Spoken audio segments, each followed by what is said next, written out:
that the Max cameo was completely pointless. Oh my god! Ridiculous. Oh my god! No, I just. Yeah. Why stick it in? I don't understand. Well, so they could call it A Mad Max Saga.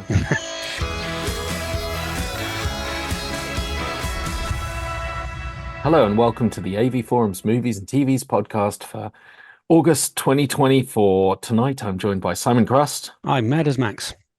And Mark Costello. Hello, everyone.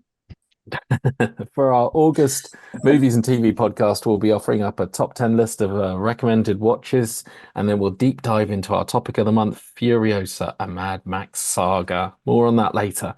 First, we've got some juicy competitions. Hardware competitions win a LG Cinebeam Q projector worth $800. A compact and portable 4K projector with wireless connectivity for streaming, movie watching, and gaming wherever you want. That closes 15th of October. You can also win a single Oslo home cinema seat worth $1,400, courtesy of Valencia Theatre Seating. It features Italian top-grain Napa leather, a powered headdress, and lumbar adjustments, hidden arm storage, and LED lighting. That closes 31st of August, and you can win £500 to spend with MPB, the largest global platform to buy, sell, trade, and use in used photo and video gear. That closes 31st of August as well. And a last closing competition chance for winning a streaming service worth $2,400. Roxanne Atessa integrated streaming amplifier and monitor audio silver 100 7G bookshelf speakers. Closes August 28th. All competitions open to eligible AV Forums members over 18, resident in the UK. Head over to avforums.com/competition to enter, where you'll find a whole bunch of disc competitions as well. Some juicy 4K prizes, loads. There's loads. Right. Let's look at some of the best titles we've seen in August. I'm going to run through the list because the list starts with Rebel Moon, and any list that starts with Rebel Moon isn't it? To the end. These are the top things you can watch in August. They include Rebel Moon. Okay, Chapter 1, Chalice of Blood Director's Cut. I mean, I loathingly included this because it is slightly better than the theatrical cut, but really, you don't want to get involved in the whole Rebel Moon debacle because by the time you come to Chapter 2, your eyes will be bleeding. The Instigators also made the list, really shouldn't have, but Matt Damon, yeah. Anyway, it's there. It's on Apple TV. You can watch it. It's meh. Trap.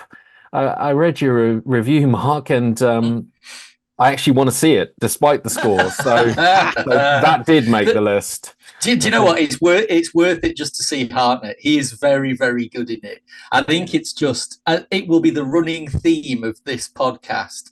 The writing of it is it's just not up to spec, and we will be revisiting that topic shortly. Surely not for Furiosa. Surely not. Despicable Me 4. Despicable Me 4 is the lesser of the sequels, but it's still an enjoyable family romp. Alien Romulus should have been a lot better than it was, apparently. And you sent me to watch it at home. Yeah. Well, all you need to do is just have a look at the discussion that's going on in the threads about it. It's generated an awful lot of heat. I think the reason for it is it's a case of it could have been so much better. As it was, it's passable enough, but too many callbacks, too much reliance on the past. It almost went the opposite way to what Scott did with Prometheus. Less said about Covenant, the better. It kind of just went, no, we are going to distill the essence of the franchise down to its bare bones and give everyone a triple helping of pure alien goodness. Seems to work for a lot of people. Didn't work so much for me, but hey, it's got that there internet ablaze about it, and it's got really a huge amount of interest in the franchise, which is only good. So now, hopefully, fingers crossed, Scott will get to go back and finish his prequel trilogy, which is really all I wanted in the first place. Really?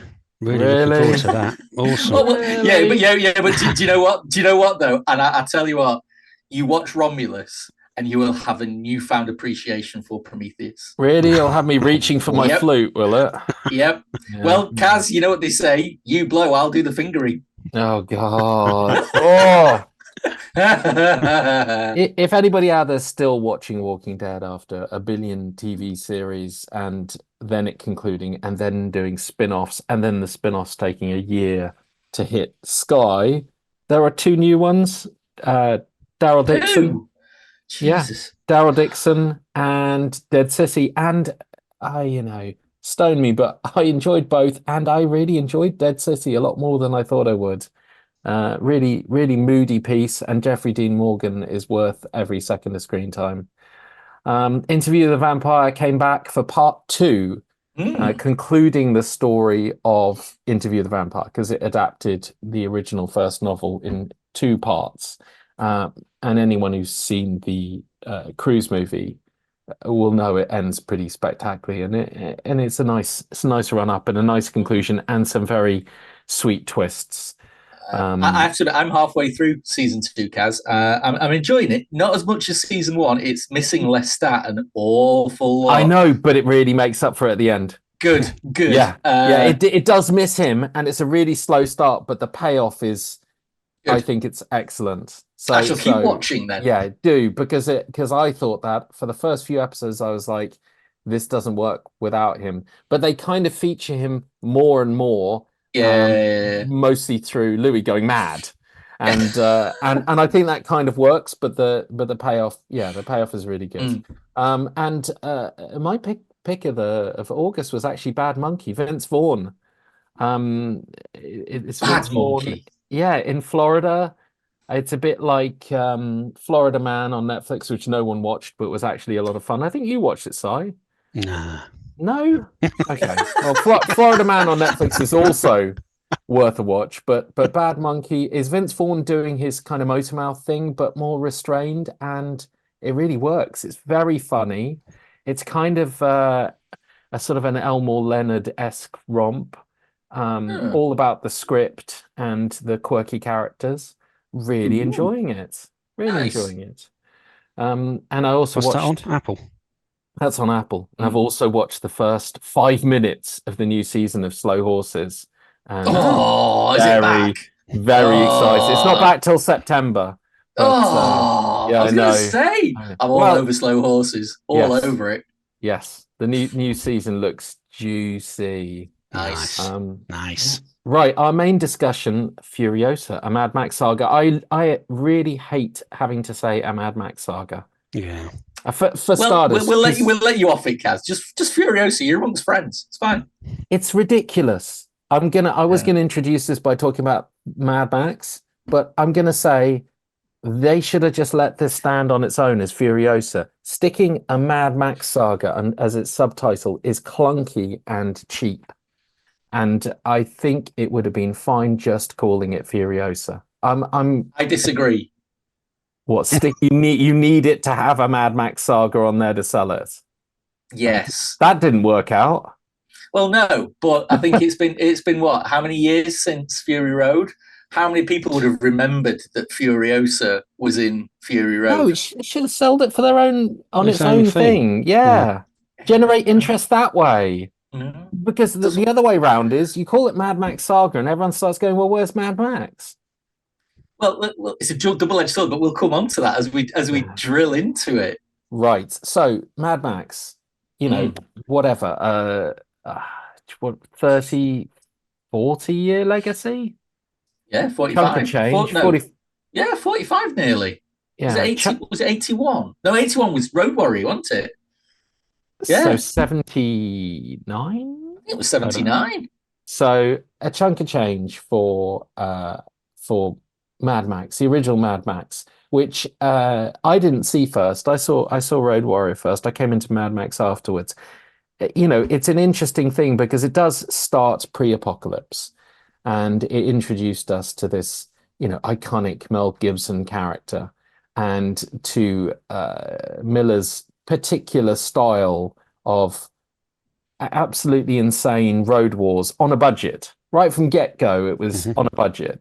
And he did the first 3 movies, and they are classics. I even enjoy, Turner's "We Don't Need Another Hero" romp, but I do find that the the return of Max with Fury Road was a whole different beast. It was like a Tron to Tron Legacy beast. All of a sudden, Fury Road was all about the audio visual majesty. It still had the Road Wars. It still had a particular style. You could still relate it to the other movies, but it was such an experience. And I actually absolutely love being back in there. I mean, it's just a nonsense movie in narrative. The narrative is just we drive away and then we drive back. I mean, it's as simple as that, but somehow they make it absolutely gripping, and they do make characters that you care about. And one of the characters that I cared about most wasn't Max, who Tom Hardy, Mumble Hardy, didn't do a bad job with, but it wasn't his film. It was Furiosa's film. Now, they then went, oh, in fact, before they made it, they said we've got 3 movies planned: Mad Max The Wasteland, Mad Max Furiosa, and Mad Max Fury Road. And Furiosa was going to be I think a prequel sequel. So it was going to be a bit of her before and afterwards. And it was going to be Charlize Theron. And obviously everyone involved in Fury Road said, no, I'm going to slit my wrists and not like Daniel Craig. And so they're never coming back to do anything like that. So over the years, it became apparent it wasn't going to be Charlize Theron. I threw a hissy fit, and they recast it. And 10 years later, we get Furiosa, which is far too long. And it tanked. It absolutely tanked at the box office. I didn't see it at the cinema, so I contributed towards its failure. But I really, really loved it. And I loved it for a number of reasons, which I think we're going to dive into in what is going to be a spoilerific discussion. We're not gonna say, really, really massive spoilers, but really, if you want to watch this film, you should go and watch it. To be fair, I don't think you could spoiler this. You could spoil it. Sorry, there's nothing to spoil, really, is it? It's like Fury Road. It's like drive forward and back. I mean, it's to some extent is like that. But I like. We are going to get into it more than the light touch of the review, shall we say? Yes, go, Mark. Go on, take us down Furiosa Road. Okay, so I, like you, have a very interesting relationship with the Mad Max films. I saw Mad Max first. I watched Road Warrior and was completely befuddled by its legacy and reputation.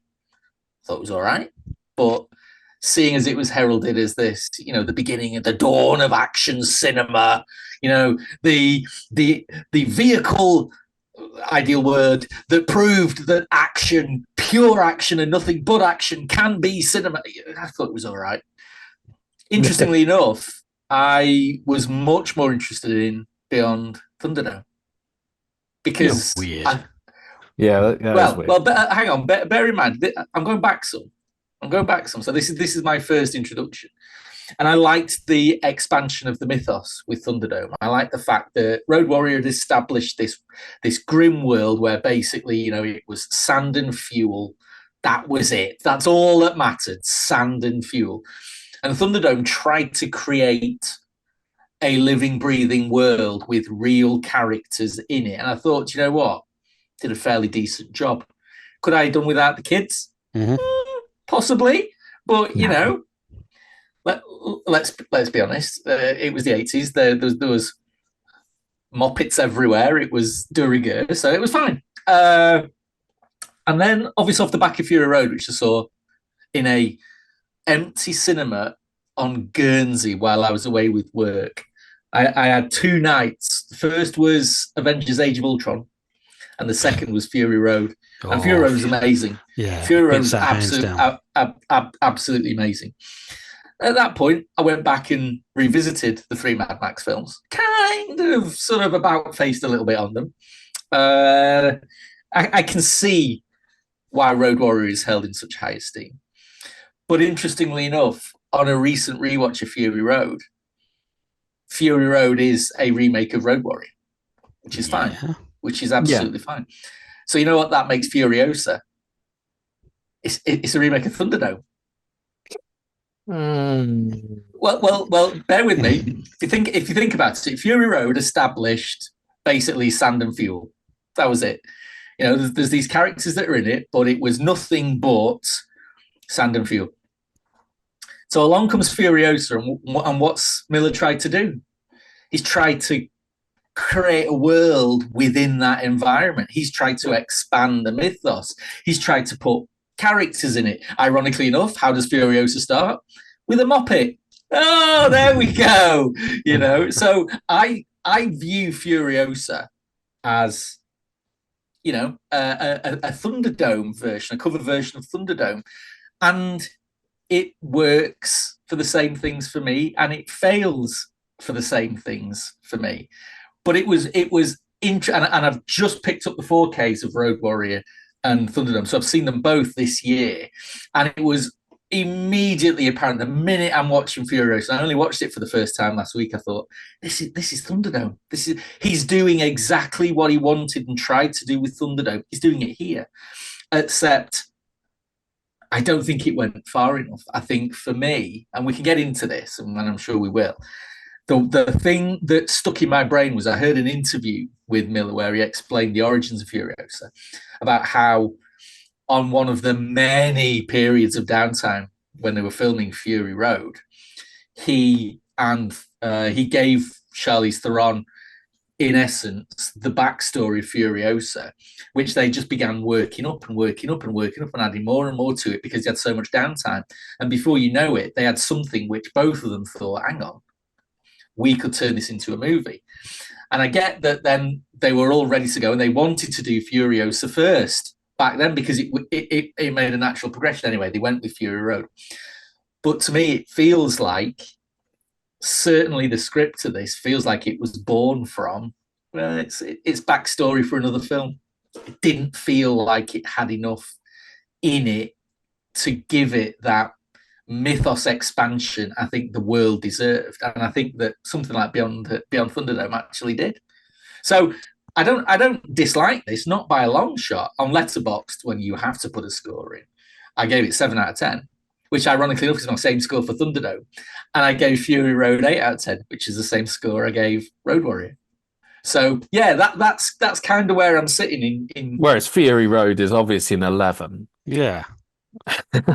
It's streaks ahead. If you say so. How did you find it? How did you find it, Si? I mean, it's interesting because you're making me think about it like Thunderdome now, which I'm not liking doing. Be strong, Kaz. Yeah. Be strong. Yeah, it's interesting the way you've put that, Mark. Very, very interesting. And I agree with your last statement. It does feel like a backstory film right from the off. It's too long as well. And there doesn't seem to be quite enough in it. I would have scored it more closer to an 8 than a 7 if I was scoring it now. Yeah, it's very good. It's a good start. How she gets taken, who she gets taken by, very good, like that. The whole aspect of her growing up, good. The meeting with Immortan Joe, good. The splitting out of the Citadel and the two other towns, Bullet Town. Gastown. Gastown, that's it. I was going to say Fuel Town, but Gastown. Very good. So he's building his world. It's very good. I like the way that, was it Dementor? Dr. Dementor, what's his name? Dementus. That's it. Dr. Dementor, we're going to call him. Yes. I like the way that he can't control his own troops. I like the way that he starts off as some sort of godlike figure, but it actually, when you finally get the confrontation at the end, you realise he's just a little weed. That was great. Yeah, very, literally. Very yeah, literally. Yeah. Is that a spoiler? No. No. I like the relationship between what's his name? Praetorian, the first driver. Praetorian Jack. Yeah. That relationship between him and Furiosa, that was great. I'd like to have seen a bit more of that. And her drive to get revenge was very good. Yeah. The reason why she wants to get her revenge, Mm. brilliantly done. You can see the Furiosa fury in her eyes all the way through, because she doesn't really say much. Very good. There's not a lot to dislike, apart from it's a bit long. CGI is a bit ropey. Anyone who says it isn't, clearly isn't looking at it. I think the weakest point for me is when she goes back for the wives. To me, there wasn't enough story for why she wanted to go back for the wives. Yeah, because to the whole tie drive, it into the other. Yeah, exactly. The whole film of Fury Road is her taking the wives and going off. That is the film. Now, there wasn't. I thought this was going to be a little bit more about what happened to her to make her want to take the wives from Immortan Joe, and there wasn't really that at all, which is a bit of a shame.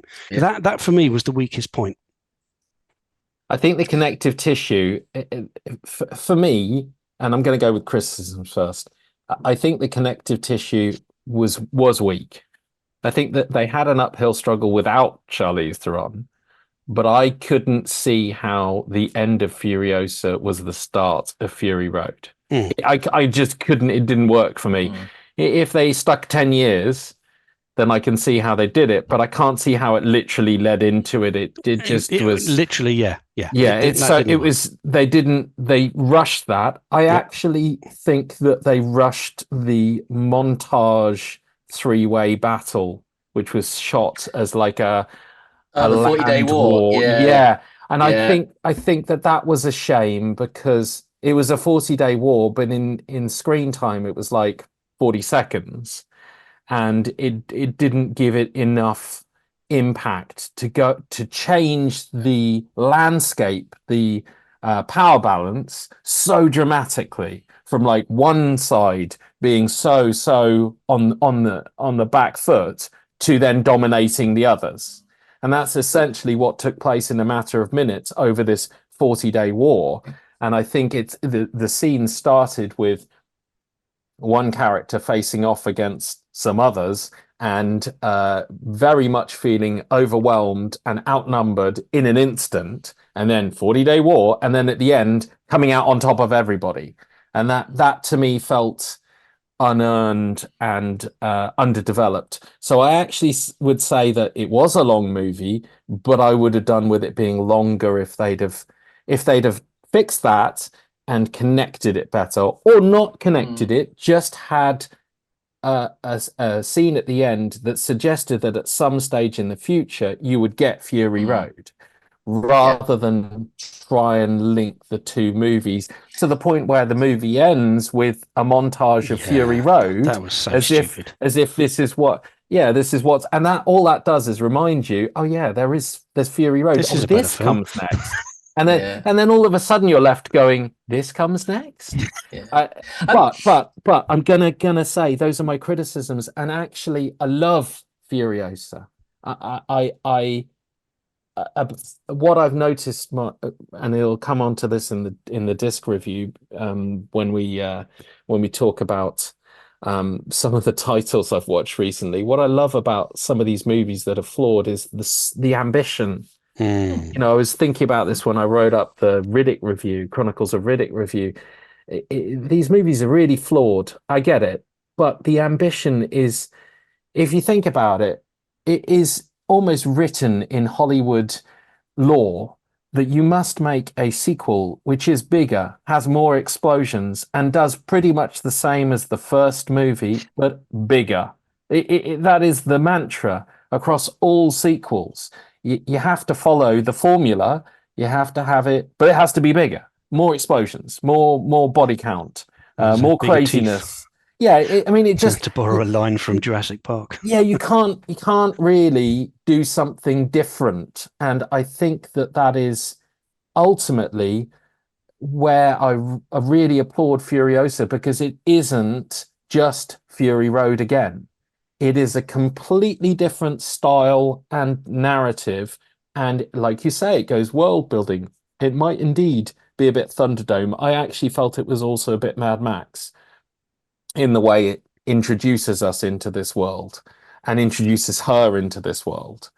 I thought it had tremendous momentum right from the outset, and the way they bring the way they bring her from child to adult, I thought was superbly done. Everything Simon says about it, I mean, all of the stages they get right, and the world building did work for me because Fury Road was just a chase movie, but you didn't know all of these things from that. So if you watch Fury Road, you know about the guy from Bullet Town, you know about Gas Town, you know about Immortan Joe, you know the setup. The only newcomer is Dementus, and I think that he was fabulously done by Chris Hemsworth. He nailed it at being totally not Thor, and being a bit pathetic, but also desperately dangerous. I mean, some of the scenes of his group's torture were tremendously staged and very, really very get you to Miller. hate The them, way, don't they? yeah, the way they kind of haze out a little bit, like it's a nightmare going on in the background with just cars spinning and someone hanging in the corner and screams. I mean, Miller's done that even in his original trilogy, and I think that it very much worked here. I loved that it was completely different story. It was Furiosa's odyssey from child to adult, from having everything taken from her to this mute voyage to revenge. It was broken down into chapters. It didn't rely on just set pieces. And then when the set pieces came along, they were so imaginative. You get them on the truck and you're thinking it can't top Fury Road. And I appreciate there's some seminal moments in Fury Road, but some of the stuff they do with the bikes and the truck, it's really like, oh my God, they're going to do that? And they're going to do what? It's just the innovation there felt beautiful. I didn't have much problem with the effects. There were a couple of moments at the beginning which I thought were jarring when I watched it on digital. But I when I watched it on disc, I noticed nothing that I had a problem with. So either my eyes were already expecting it, or it just didn't stick out as much. I thought some of the practical stuff, particularly on the truck, was really very well handled, and I mean, I loved it. I loved his world building, and I loved that Miller went, I'm going to do a sequel. It's not necessarily going to be bigger. It's not going to star my lead character. It's going to be a completely different style of movie, and I'm going to just launch it and see what happens. And I get that it tanked, but my God, we need more movies like this. We need more movies that don't go, we'll just do the same again, conform, but bigger. And so I Alien get Romulus. I mean, what are you using that as an example of something that doesn't conform or does conform? Does woefully conform. So I mean, that's what I want. I want movies that take a risk, even if they're flawed. I want movies to take a risk like this, and very few blockbusters. I mean, I'm looking at Dune here as the only other comparable. Very few blockbusters do stuff like Miller's done on this scale. You know, it's just uncharted territory, and I get that it doesn't all work, and it's clearly doesn't all work for everybody because it utterly flopped at the box office, and people have been crying about where's Mad Max, and oh well, I guess they've got someone else as Praetorian Jack who's kind of like Mad Max in it. That'll do. No one needs that. I mean, if people celebrated a movie like this, you'd get another Mad Max movie. Rather than just sort of decried it for not doing more of what we've already had for the last 4 movies. I really was fully on board with this, and I will say I wasn't fully on board before, despite Tom singing its praises on the cinema review. I was like, I'm still miffed about Charlize Theron not being in it, and it's still been too long for it to get going, and the reviews are middling. Even though Tom rated it, the reviews are middling. Maybe I'll just check it out on disc. And I really wish I'd seen it at the cinema. I had a blast. And I think this is the thing with the film. It's interesting, some of these discussions that we're having now in light of some of the discussions we've had over other recent films. Again, I'm going to bring Romulus up because a lot of it is exactly the same. What Miller is probably the best on the planet at this moment in time is being able to create a tactile world packed full of. I mean, you just look at the characters. I mean, obviously you've got the main characters in this, which are a hoot. But what Miller does really well is every character has just something about them. I mean, the one that stood out for me in this was the history man. It's like, and you can see that obviously someone's gone, right, in this world where there is just sand and just fuel and just and nobody can read. How do we, try and capture history?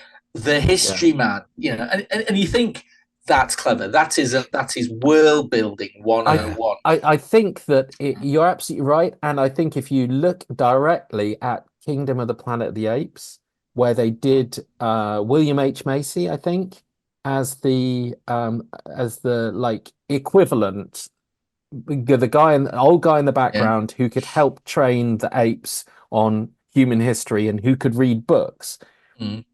I think they do it so much better here. I think that was just an actor you recognize in a role that's kind of the old man role, and it's in the background. Here, it felt like a very lived-in person. And I think it's because, again, what Miller does is you can tell his characters come from the world. Those are characters who have lived in that world. They are as a direct result of their environment. But he peppers just enough through it. Hemsworth's Teddy. Yes, yeah. It could have literally just hung there and never been talked. But there's something like 3 lines that talk about it, which is all you need to go. Okay, that is more than just a visual idiosyncrasy to break up the sand. So he wants it back. So exactly. So Miller is fantastic. He's absolutely fantastic at that. I am going to take exception though with what you said about his world building outside of that, because we open on the Green Place. Yeah, and we open with Dementus's men having already found the Green Place, and boom, they're off. They kidnap Furiosa, away they go. Now I'm sat there going, so the rest of this movie is sand battle, sand battle, sand battle, sand battle. Surely what we want to know is what's going on with the Green Place? Tell me about the Green Place. Yeah, but we know that from Fury Road, don't we? But how, there is no green places. Is the answer, is Miller's answer to all of that. That was just a glimmer of something that was never going to last. No, but still, that's one example, I think, for me, of you've built this world, and it is a great world. And why are we not following Immortan? How did Immortan Joe? What happened with the Citadel? We already know that. So what happened with No, we're not going to we're not going to delve into the Citadel anymore. We're not going to tell you any more than you already know about the Citadel. So, for me, that's not the story, is it? The story is Furiosa. No, she came from there and went to there and went to there and then went back. So that's absolutely right, Si. And my point being is this really the best story that Miller could have told in this? The world is amazing. The characters are already there. They're amazing. For me, it was the least interesting story he could have told. No, we're kind of skirting around the same thing, really. We're all saying it's a great film, but the actual story is a bit. Yeah, and connective tissue, I think, was the words that Kaz used, which is kind of the story. Yes, yeah. I don't think it holds up to scrutiny when you stick it side by side with Fury Road. But I think I'm just all about the scale and the ambition, and I'm okay. Absolutely. I'm okay with. I don't know whether I came in expecting, especially after Furio, this fantastic narrative. I'm okay with this being a colourful revenge narrative. And as such, it kind of works because, as you say, the characters within this revenge narrative make it. I mean, the entire segment with Pretoria and Jack, I wanted more of the two, but I heard that they discussed the more of the two they had planned, and they said it's not this story. That this story there was no safety for them within this story, so it couldn't be this romance. And I actually applaud that, because in any other movie gone down more traditional lines, but actually in this they were constantly under threat. I mean, even when they were working together and working for Immortan Joe, they were constantly under threat. Can we all agree though that the Max cameo was completely pointless? Oh my god! Ridiculous. Oh my god! No, I just why stick it in? I don't understand. Well, so they could call it a Mad Max Saga. It's Mad Max is in it. Romulus. It's the Romulus stuff all over again. I did not need that scene at all in that movie at all. Yeah. I didn't need to know where Max was or what Max was doing or whether he was peeing on a two-headed lizard. Yeah, I really didn't need. It felt so out of place. And I don't grant it. I don't even know whether I can make the timelines align with it. So I don't know what he was doing. Maybe it was another scene where he was also parked peeing on a lizard. Maybe this one was one-headed. Well, I think it is. It can't be. It can't be the same time, and it can't be the opening scene of Fury Road. You're right. So why is it in there? That's my point. That's exactly the point, and it's the point that's been raised time and time again by Romulus as well. I'm coming back to that, but there's so many similarities. What, Mad Max is in Romulus? Oh, yeah. do you know what? It would have made it better. But it's the same kind of fan service. What? I mean, do you know what? You want to stick a cheeky Easter egg in there? All right, fine. But just have the car. Abandoned bike. Yeah. I mean, to be fair, it was 3 seconds. It was 3 seconds, so it was hardly egregious, but it stood out. It did stand out, and it was utterly unnecessary. But anyway, I feel aggrieved that the response to Furiosa suggests that we won't get more Furiosas, because I don't need more sequels that do the same. And it's a shame in a way, because it literally, I would like Miller to keep making these movies, even if they take him a few years. I'd like him to just suddenly come out of the wasteland.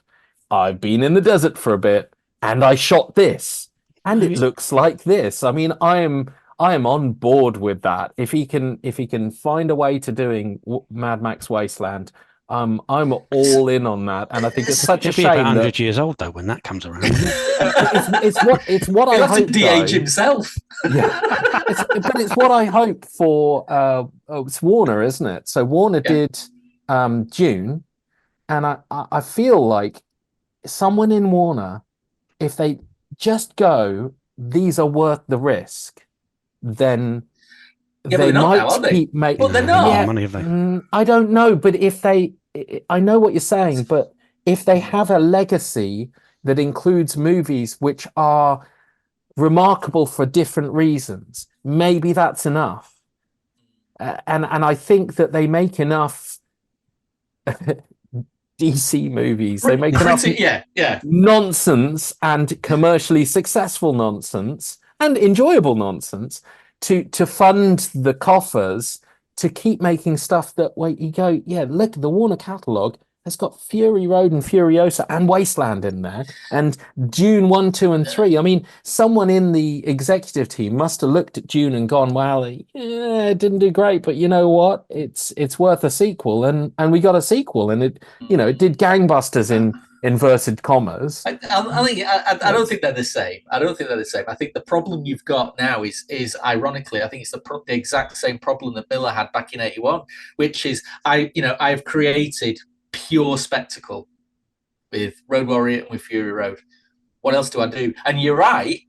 He could have just gone, I'll do this, but I think it probably would have killed him, given the tales of horror about Fury Road. So it was almost like, because of what had gone, he almost had to do something different. He had to, because I think no one would have come out for Road Warrior 3. I don't think anyone would have come out for Fury Road 2, because as great as that spectacle was, I've seen it. I've done it. I do not need a repeat because it's too lean. It's too lean. A repeat of it, it would be a carbon copy and only not as good. So he had to go different. And you're right, Kaz, to applaud him for going different. He's absolutely right.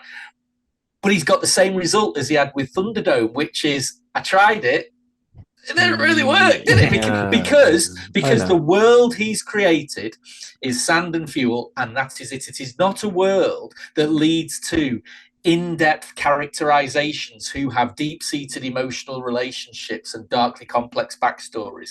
It's a world that creates demented warlords who are only after wives and fuel.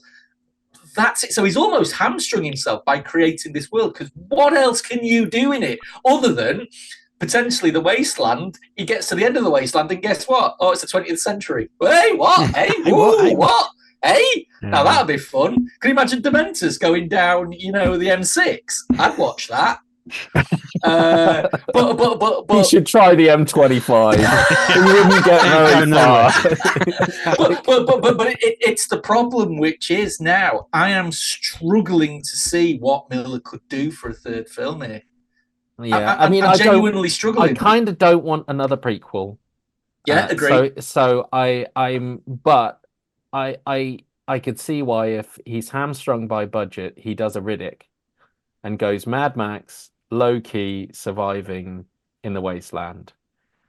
And I know it's a bit of a throwback to things we've already seen, but I'd be okay with more of this world if they could make it work. The one thing I would like is for them to treat his car with a tiny bit more respect. That car is like it's the linchpin. It's so iconic, and yet it's like Dom's Dodge Charger in all the Fast and Furious films. He has to wreck it. He has to wreck it like far too early as well. He just gets the petrol and then he crashes it. He just drives off from the lizard and then he crashes it. I mean, he's a terrible driver. You got to put him behind a truck because he doesn't stand a chance driving it's too much power in there. The last of the V8 Interceptor's most impractical car in the apocalypse. It's just a terrible thing.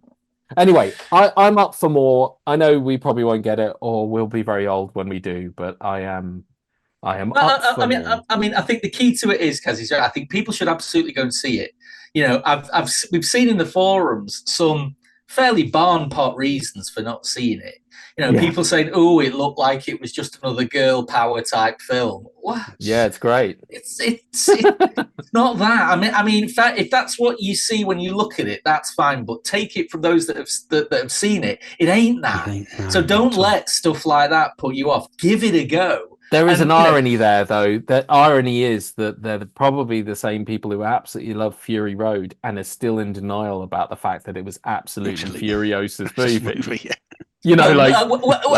Possibly, or it might just be the fact that, let's face it, Charlize Theron could take anyone in a scrap. Yeah. Anya Taylor-Joy takes a bit of convincing, I think. Yes, So I think the key to it is, for all the discussion that we've had on this, and for all the criticism and all that, we're still not a million miles apart in the fact that it's a good movie. It's just some of us think it could have been better. Some of us think it's already great. But I think everyone should go and see it. It's really worth seeing. And we need more of these. Screen.